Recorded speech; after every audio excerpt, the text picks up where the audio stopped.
I can load data into Snowflake, but we also can read data from Snowflake and make it appear like a OneTick database. So we can see the documentation for loading data into Snowflake, and it mentions our ODBC query EP. We can see that I have data sitting inside Snowflake. Just count the number of trades and the number of quotes.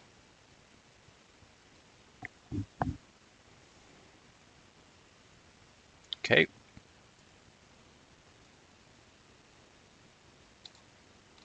And if you look at our OneTick config, the only interesting line here is load ODBC UDF equals true. So we're enabling ODBC functionality as an EP that we're going to be using for reading SQL. In our server locator, I have my database for sending data to Snowflake, but I'm also defining a view. And this view corresponds to an OTQ, where I'm defining how to retrieve the tick types I want, or effectively the tables I want, and then a symbols query. So let's look at those queries. My view query has two underlying queries, trade and quote. The names of these correspond to the tick types that we can retrieve within OneTick. We see one EP, OMD ODBC query, where we're defining our username and password, we're defining our SQL, and we're defining the start time and the end time to be passed through. If I open this up, we can see I'm just writing standard SQL. I parameterize the symbol name, which will be whatever's written in here, and the start time and the end time are parameterized as well. So there will be whatever someone writes on their query. So we're effectively defining the Snowflake table and then adding in parameters for symbol name, start time, and end time.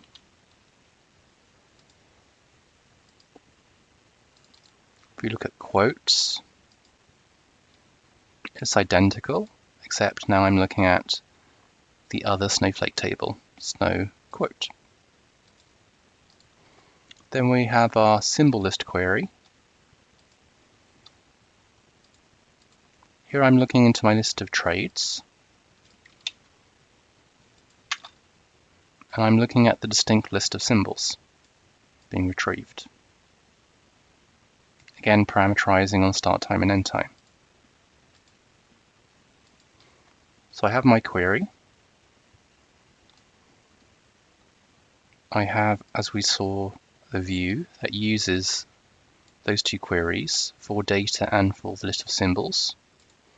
If I go into Data Explorer, I can see my source database. Then I can see my view. If I open up the view, it's then retrieving the list of symbols by running the SQL query against Snowflake.